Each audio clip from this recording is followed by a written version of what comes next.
Assalamualaikum warahmatullahi wabarakatuh. Perkenalkan, nama saya Dimas Piki Januarsyah dengan NIM 2003010007 dan saya dengan Ulil Absar Al-Hikam dengan NIM 2003010006. Nah, kali ini kami berdua diberi tugas oleh Bapak Yadi ya dari komputer bisnis. Untuk menjalankan tugas dari kita bagian kelompok 2. Kami dari kelompok 2 diberi tugas dengan judul hardware, software, manajemen dan data, kemudian jaringan telekomunikasi. Oke. Ya itu pokoknya. Oke, langsung saja. Oke. Kita dari kelompok 2 dari kelas manajemen A sore. Ya sore. Oke, langsung saja ke videonya. Langsung ke durasi. Oke. Action. Oke, yang pertama di sini saya akan menjelaskan tentang hardware. Hardware sendiri adalah perangkat keras. Perangkat keras sudah pasti perangkat itu berwujud. Ada wujudnya, termasuk keras juga. Sekeras hatimu. Sekeras hatinya. Oke, yang pertama adalah mouse. Nah, mouse sendiri termasuk input device. Kenapa?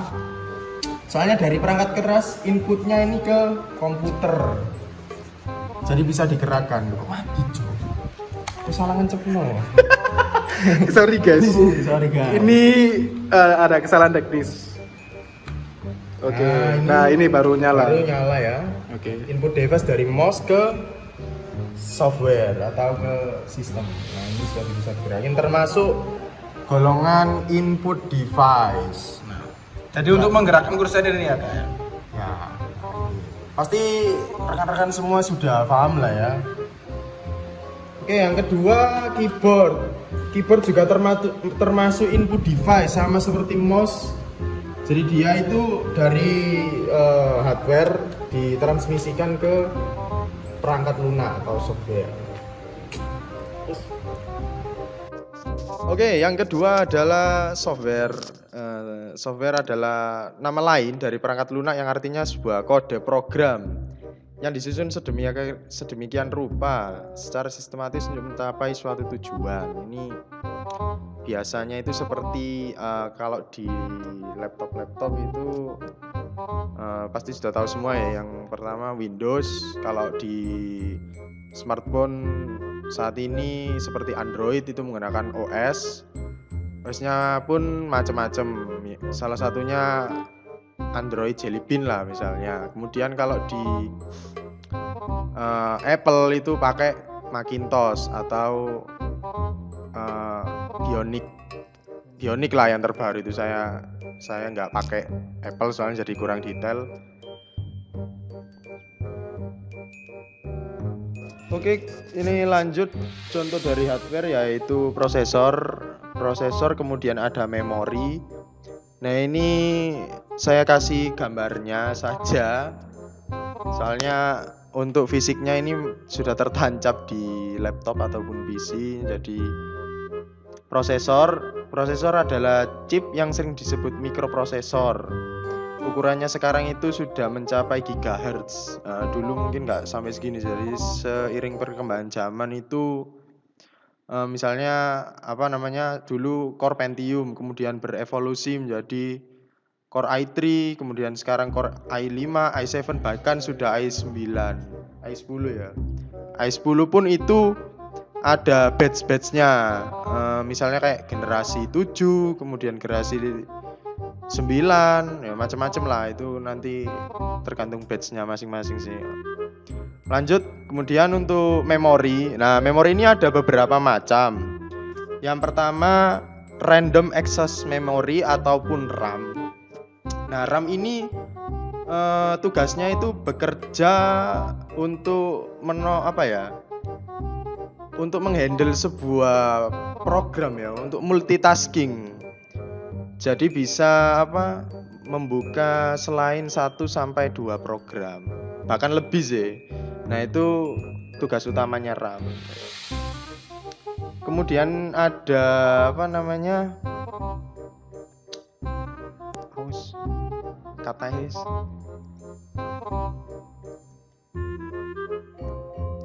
Kemudian ada disk. Disk ini sendiri yaitu sebagai penyimpanan. Jadi semua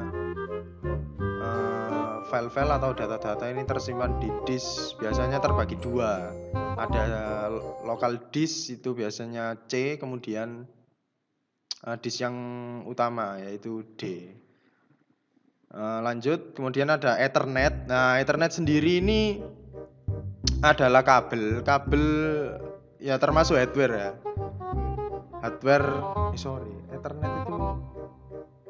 itu ya. Pause aja.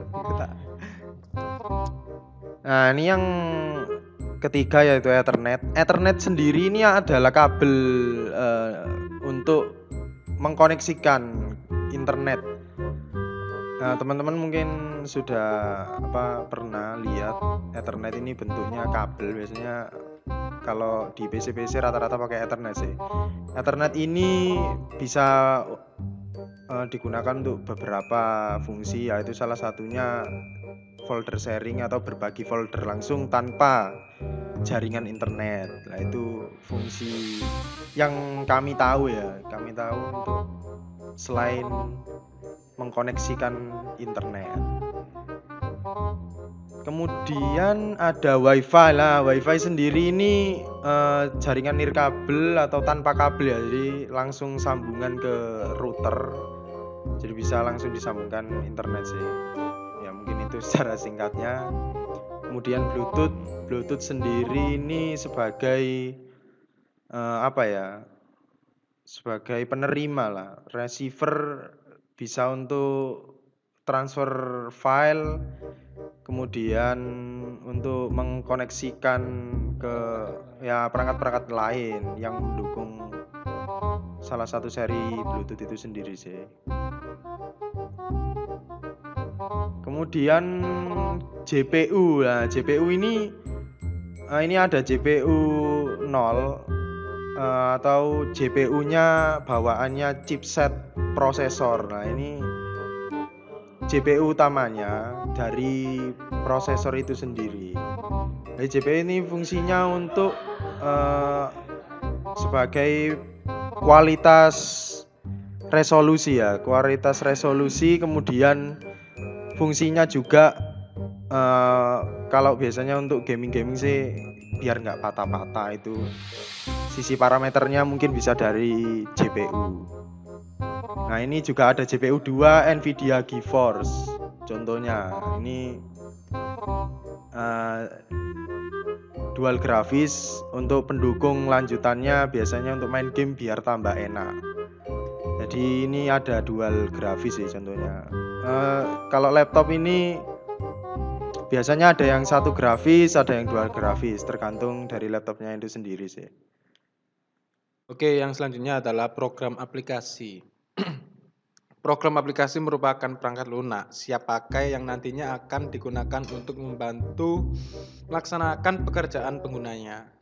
Aplikasi ini disiapkan sesuai kebutuhan. Contohnya adalah Microsoft Word. Ini adalah salah satu program aplikasi bentuk software. Terus apalagi ada juga yang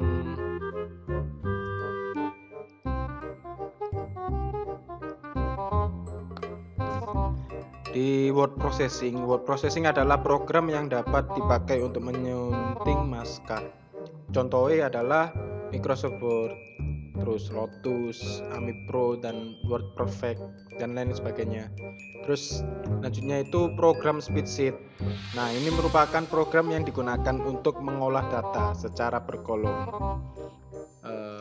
Untuk ini Microsoft Excel. Bentar, masih pencarian. Nah, ini adalah Microsoft Excel, di mana merupakan program yang digunakan untuk mengolah data secara berkolom. Contoh nih, seperti ini Microsoft Excel, terus Lotus Improve.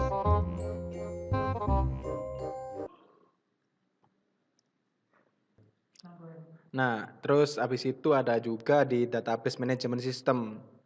Salah satu kegunaan komputer di dalam organisasi adalah untuk menyimpan data dalam jumlah besar. Dari data ini dapat dihasilkan sebagai informasi untuk menyimpan, mengolah data, dan kemudian menghasilkan informasi. Dan sering disebut dengan program database saja sih. Seperti contoh Paradox, Fox Pro, terus ini adalah Microsoft Access.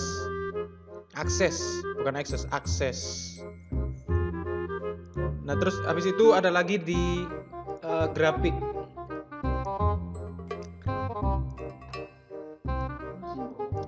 Nah, itu tadi yang saya sebutkan adalah dari contoh-contoh software tersebut. Terus habis itu kita lanjut ke grafik. Langsung saja ke grafik. Nah, ini contoh dari grafik salah satu kebutuhan pengguna, yaitu CorelDRAW. Ini biasanya digunakan untuk membuat gambar. Di sini seorang yang tidak pintar menggambar dengan tangan dapat membuat gambar yang bagus di komputer. Karena gambar di komputer mudah diubah dan diolah. Nah, seperti ini. Kita bisa membuat kotak-kotak atau lingkaran kecil, lingkaran besar. Terus ya diberi warna juga bisa. Dibuat gambar 3D. Biasanya itu mengedit atau membuat gambar atau logo bisa di CorelDRAW dan dibuat dengan 3D kan ya, 3D, tiga dimensi ya, maksud saya seperti itu. Oke. Nah, habis ini nih ada juga di Adobe Photoshop. Saya menggunakan ini biasanya untuk mengedit atau mengedit foto. Terus habis itu membuat brosur juga bisa. Saya biasa membuat brosur, terus poster dan lain-lain lah. Saya bisa menggunakan Adobe Photoshop untuk mengedit benda tersebut. Ini adalah tool-toolnya dari Adobe Photoshop seperti yang saya jelaskan yang tadi ya. Seseorang yang tidak pintar menggambar dengan tangan dapat membuat gambar yang bagus di komputer. Ya, karena dimudahkan oleh fasilitas software tadi dari CorelDRAW atau maupun Adobe Photoshop seperti ini. Jadi kita bisa menggunakan ini, memanfaatkan dari software tersebut untuk memenuhi kebutuhan kita atau memudahkan kita dalam melakukan pengeditan dalam ilmu grafik. Oke, yang kedua yaitu manajemen sumber data. Data merupakan sumber daya yang penting bagi organisasi yang perlu dikelola seperti aset penting bisnis lainnya. Manajemen sumber daya data adalah sebuah aktivitas manajerial yang mengaplikasikan teknologi sistem informasi dalam tugas untuk mengelola sumber daya data organisasi. Tujuannya agar dapat memenuhi kebutuhan informasi bagi pihak-pihak yang berkepentingan dalam bisnis, baik internal maupun pihak eksternal.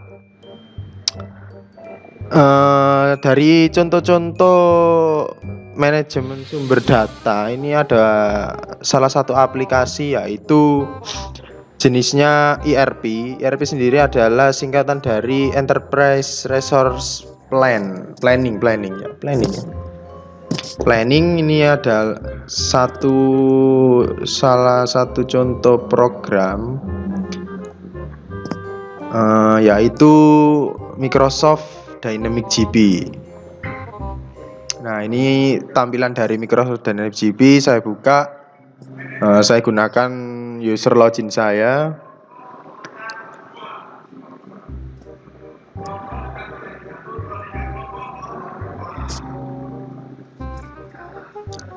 Nah, di sini ini sudah masuk ya. Pilih salah satu PT, saya pilih satu, PT Cahaya Jagung Tunggal, kan oke.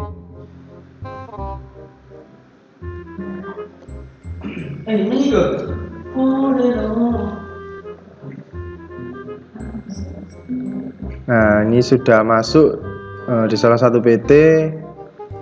Berikut untuk tampilannya. Ada yang pertama untuk departemen finansial, tampilannya seperti itu: transaction card, report, inquiry, utilities, rutin, kemudian sales. Ini tampilannya sama, ada transaction card, report, inquiry, rutin, sama utility. Kemudian ini ada purchasing. Purchasing ini agak sedikit berbeda, ada beberapa menu, card terdiri dari vendor, macam-macam. Tapi untuk secara keseluruhan tampilannya hampir sama sih. Kemudian untuk administration ini untuk admin yang berwenang untuk sebagai pemegang kendali dari program ini sih. Kemudian ada inventory untuk departemen inventory. HR ini untuk HRD sih, untuk penggajian, sistem penggajian. Nah, dari sini saya ambil dari purchasing saja ya, biar enak jelasinnya. Kebetulan saya juga megang bagian purchasing. Di sini saya jelaskan untuk penggunaannya smart list. Smart list ini gunanya untuk mengetahui pendingan apa saja yang belum diselesaikan. Nah, ini sebagai salah satu contohnya sih.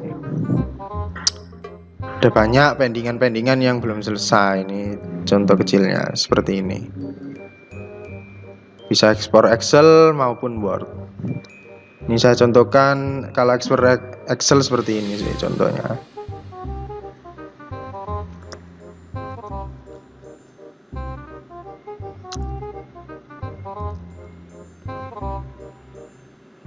Ya kurang lebih seperti itu. Untuk tabel-tabelnya hampir sama seperti yang di GP. Kebetulan produknya sama sih, dari Microsoft. Oke, lanjut ke menu transaction. Ini ada proses requisition list untuk mengetahui permintaan mana saja yang bisa diproses. Ini untuk contoh tampilannya. Ini langsung bisa dieksekusi. Ini ada permintaan jasa pembuatan AS. Nah, kita sudah dapat vendornya, tinggal nanti dipilih. Misalnya ini saya pilih apa ya, Resetware. Nah, ini harganya saya ngawur sekian, kemudian eksekusi pemilihan vendornya. Dan yang kedua ini saya pilih vendor yang berbeda aja sih ya. Di sini apa ya, Bintang Asia, saya masukkan 95.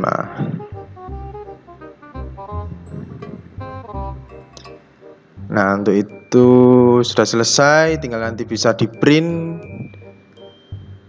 Terserah mau diekspor atau di print langsung bisa, tinggal approve. Nah, itu nanti langsung permintaan persetujuan kepimpinan. Nah, contohnya seperti itu. Lanjut ke requisition entry. Ya, requisition entry ini untuk misalnya kalau mau ada permintaan apa gitu, formnya pakai requisition entry. Ini saya contohkan, saya pilih ini.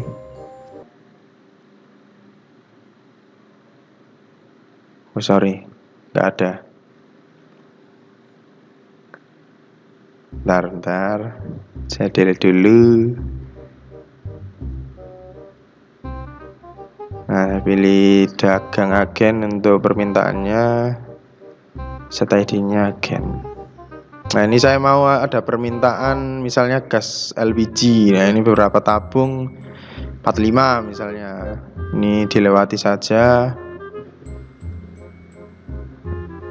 Nah, sudah. Oke, tinggal langsung disubmit. Jadi nanti permintaannya sudah diketahui oleh departemen purchasing. Seperti itu. Nah, kemudian untuk ini contoh PO atau purchase order untuk permintaan yang telah disetujui. Sebentar, saya cari yang terbaru. Ini ada satu permintaan yang telah disetujui oleh pimpinan ada tagihan. Nah ini nanti tinggal create PO.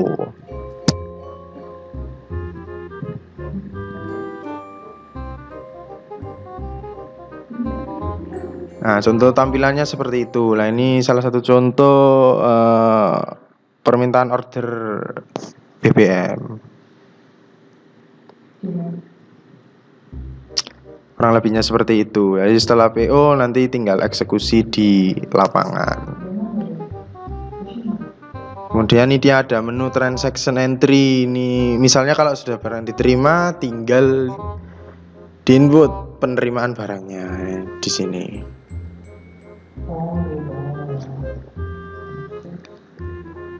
Terus misalnya kalau mau cari histori pembelian saya ada di purchase line item, saya pengen nyari ini dipilih item description dulu untuk misalnya nyari item barang, kata kunci item barangnya, pilih konten. Mau cari Pertamax, misalnya Pertamax. Ini muncul beberapa, banyak sekali dari tahun 2013.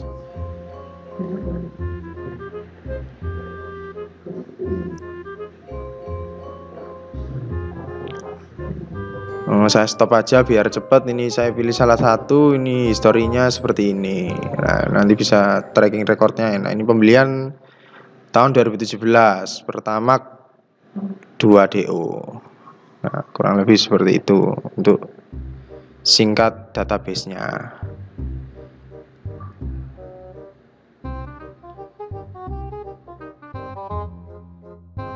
Oke, saya lanjut langsung ke pembahasan tentang jaringan telekomunikasi. Jaringan telekomunikasi adalah jaringan komputer perpindahan data atau komunikasi data dari suatu komputer sumber transmitter ke komputer tujuan. Terus melewati suatu media penghantar dalam bentuk bit. Salah satu contoh dari jaringan komputer adalah video conference pada komputer, di mana suara dan video yang dihantarkan harus terlebih dahulu dirubah dalam bentuk kumpulan bit sebelum memasuki media penghantaran untuk komunikasikan. Terus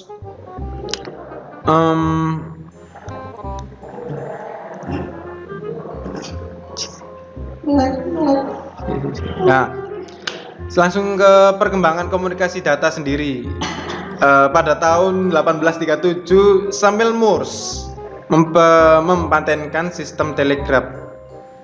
Terus 1860 Pony Express, lebih murah biaya yang dikeluarkan dibanding telegraf dan yang diantarkan hanya huruf dan angka.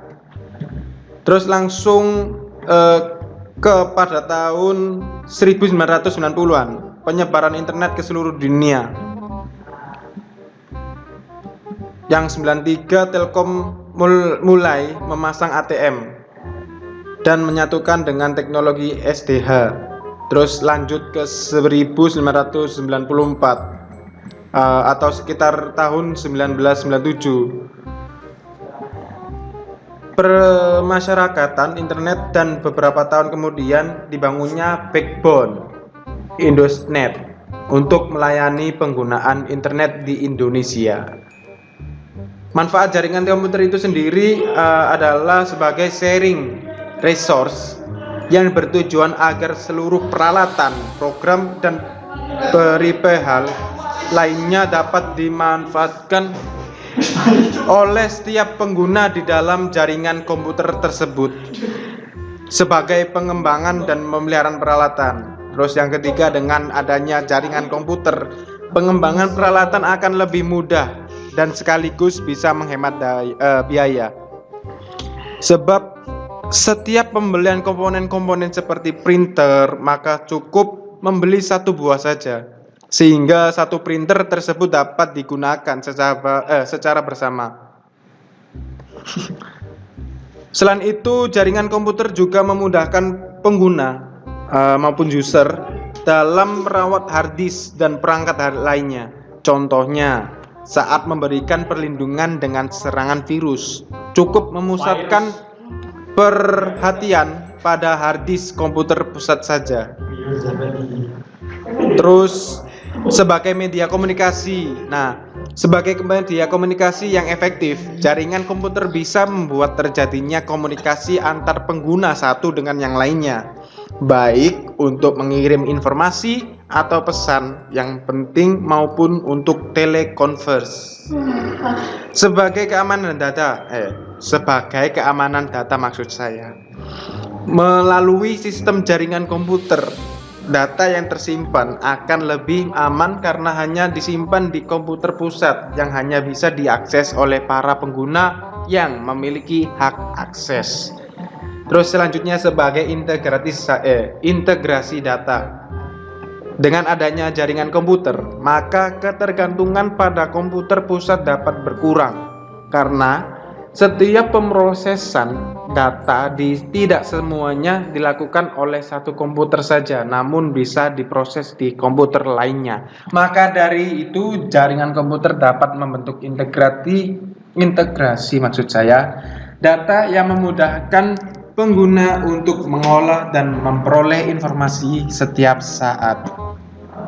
Terus di sini juga disebutkan dengan macam-macam jaringan komputer. Terus di sini disebutkan juga macam-macam jaringan komputer. Yang pertama adalah Local Area Network (LAN). Ini adalah salah satu merupakan jaringan milik pribadi di dalam sebuah gedung atau kampus yang berukuran sampai beberapa kilometer. LAN seringkali digunakan untuk menghubungkan komputer-komputer pribadi dan workstation dalam kantor suatu perusahaan atau pabrik-pabrik untuk memakai bersama sumber daya, misalnya printer, dan saling bertukar informasi. Ini adalah contoh dari LAN. Terus lanjut ke Metropolitan Area Network (MAN). Maaf, tidak ada contoh barangnya, kita bisa melihat dari browsing. Nah, Metropolitan Area Network atau bisa disebut MAN pada dasarnya merupakan versi LAN yang berukuran lebih besar dan biasanya digunakan teknologi yang sama dengan LAN. MAN dapat mencakup kantor-kantor perusahaan yang letaknya berdekatan atau juga sebuah kota dan dapat dimanfaatkan untuk keperluan pribadi atau swasta.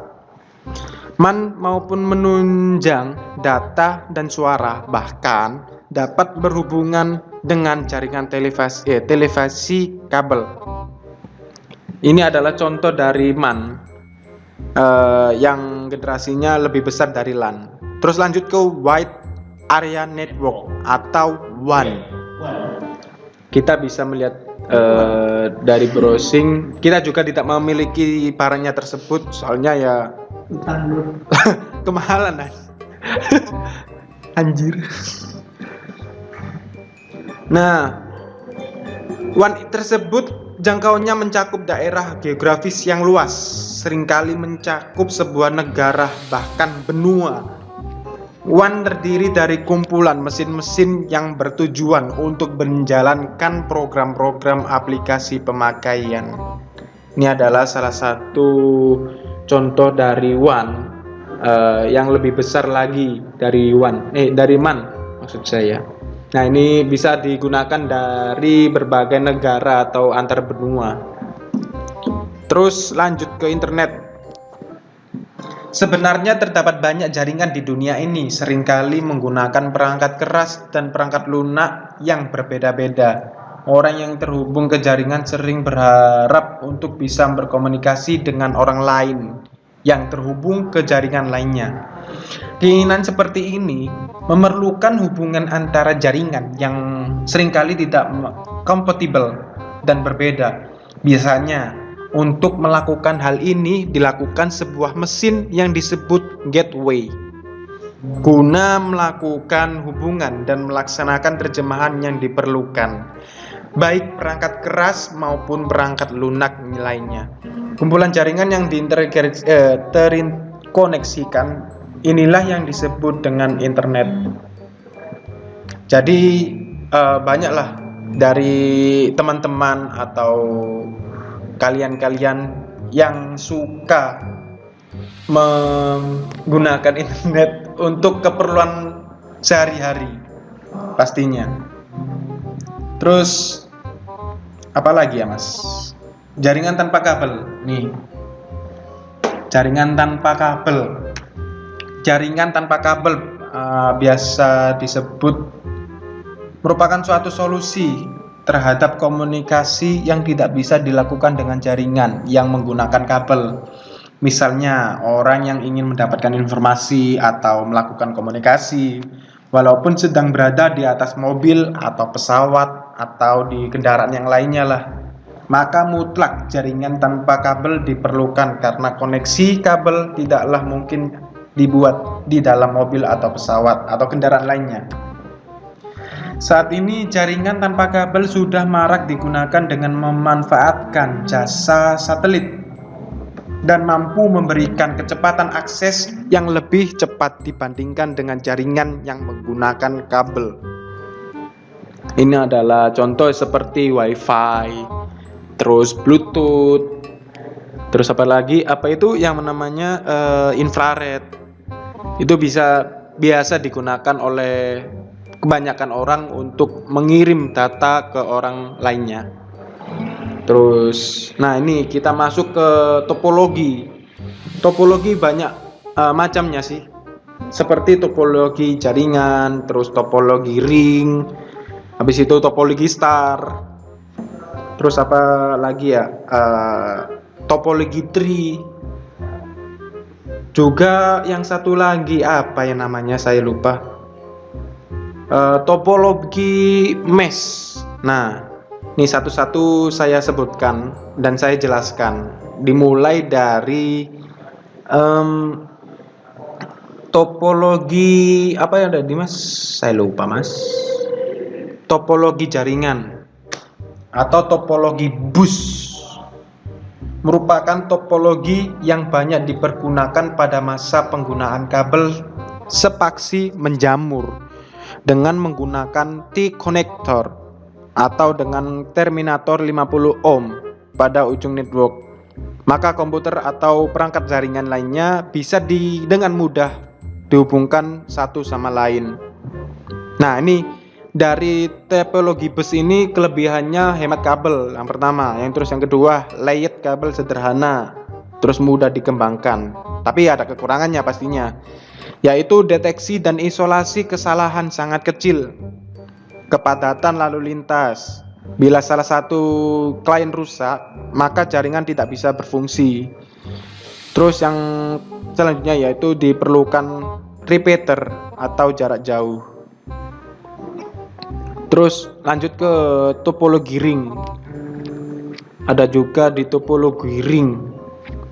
Metode token ring, sering disebut ring saja, adalah cara menghubungkan komputer sehingga membuat ring lingkaran. Setiap simpul mempunyai tingkatan yang sama, jaringan akan disebut sebagai loop. Data dikirimkan ke setiap simpul dan setiap informasi yang diterima simpul. Alamatnya apakah data itu untuknya atau bukan. Nah, ini ada keuntungan juga, hemat kabel. Terus kerugiannya itu peka kesalahan. Terus habis itu juga pengembangan jaringannya lebih kaku. Terus lanjutlah langsung ke topologi star. Banyak di. Nah, topologi star, kontrol terpusat. Semua link harus melewati pusat yang menyalurkan data tersebut ke semua simpul atau klien yang dipilihnya. Simpul pusat dinamakan stasiun premier atau server dan lainnya dinamakan stasiun sekunder atau client server. Setelah hubungan jaringan dimulai oleh server, maka setiap klien server sewaktu-waktu dapat menggunakan hubungan jaringan tersebut tanpa menunggu perhatian dari server. Terus topologi tree. Topologi tree atau topologi pohon adalah kombinasi karakteristik antar topologi star dan topologi bus. Topologi ini terdiri atas kumpulan topologi star yang dihubungkan dalam satu topologi bus sebagai backbone. Komputer-komputer dihubungkan ke hub, sedangkan hub lainnya dihubungkan sebagai jalur tulang punggung atau backbone.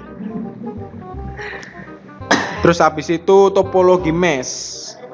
Ada lagi nih topologi mesh. Nah, topologi mesh adalah suatu topologi yang memang didesain sih musiknya untuk memiliki tingkat restorasi dengan berbagai alternatif route atau penjaluran yang biasanya disiapkan dengan dukungan perangkat lunak atau software.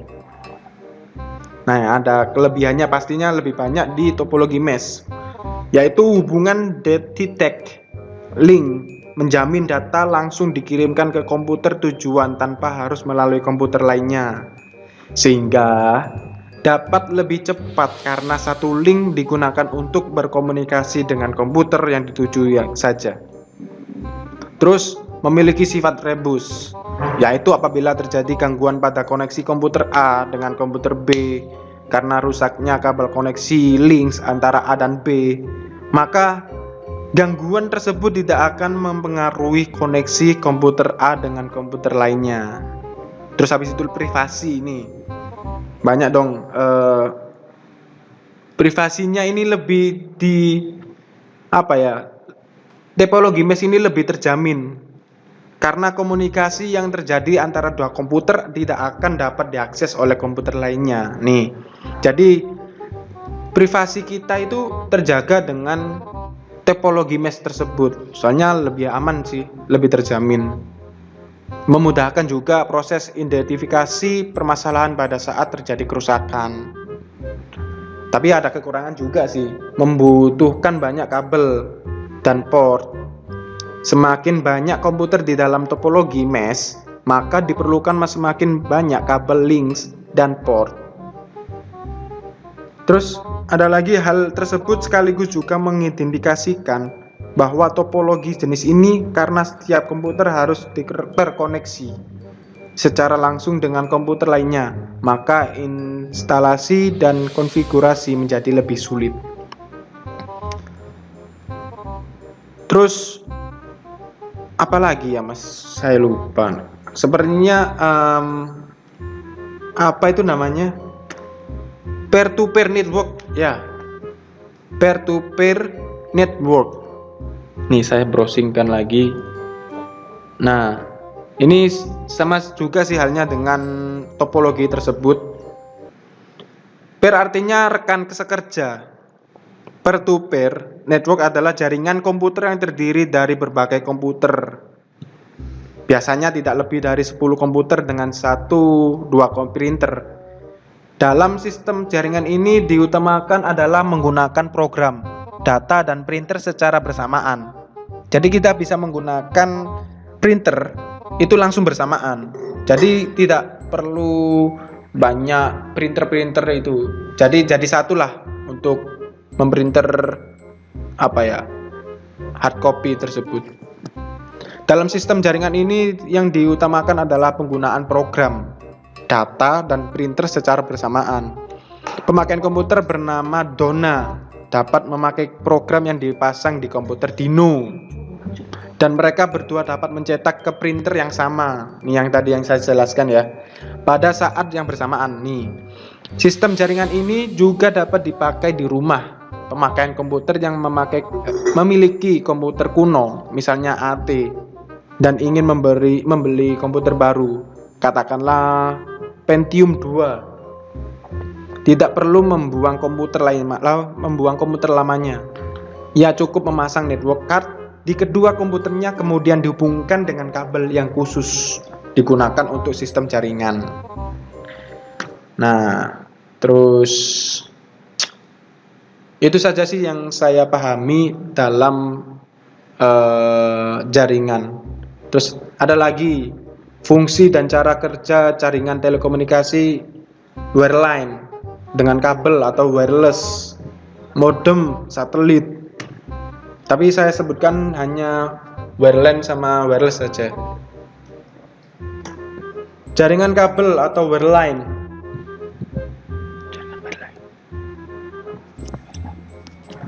Jaringan wireline.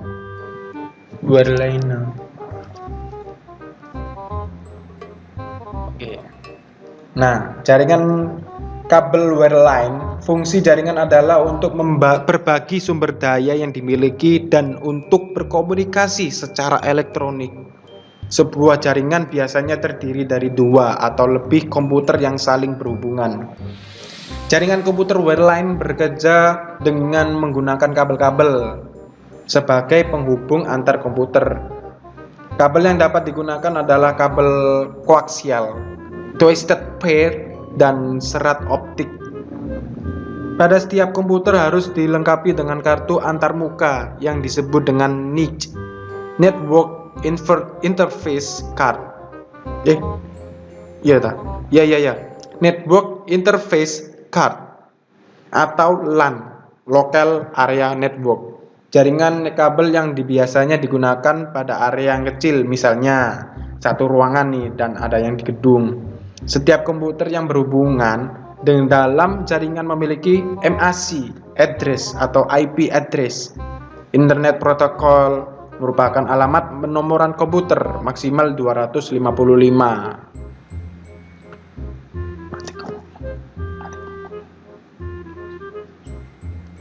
Langsung juga ke jaringan tanpa kabel atau biasa disebut wireless. Seiring dengan kecanggihan teknologi informasi untuk membangun sebuah jaringan komputer dapat dimungkinkan tanpa menggunakan kabel atau nirkabel. Untuk pengganti kabel sebagai penghubung dapat digunakan gelombang radio frekuensi, sinar inframerah, Bluetooth, dan melalui gelombang mikro atau microwave. Komputer mobile seperti netbook dan PDA (personal digital assistant) merupakan komputer yang dapat digunakan pada jaringan nirkabel. Nah, itu tadi yang saya pahami dalam menjelaskan tentang teknologi komunikasi. Dan ada juga sih itu saja sih yang saya jelaskan tentang komunikasi. Sekian dari kami kelompok 2 menjelaskan tentang software, hardware, manajemen sumber data, dan juga jaringan komunikasi. Iya, jaringan komunikasi semakin malam semakin lemas. Mobile gitu loh guys. Ya, kita langsung lah. Mohon maaf kalau ada salah kata dalam video kami. Sudah, kita mohon maaf apabila juga penjelasannya kurang jelas. Ya kami mohon maaf lah. Biasa manusia. Ya kalau yang suka di like, yang nggak suka di dislike. Nah, suka di subscribe, komen. Kalau ada sesuatu yang dipertanyakan, silakan komen di kolom komentar. Down below komen. Agar kita buat masukan ya. Iya, masukan semakin buat kita semakin semangat. Siapa tahu menjadi terusan. Iya, benar sekali. Udah, kita tutup ya. Salam dari kami kelompok 2. Wassalamualaikum warahmatullahi wabarakatuh.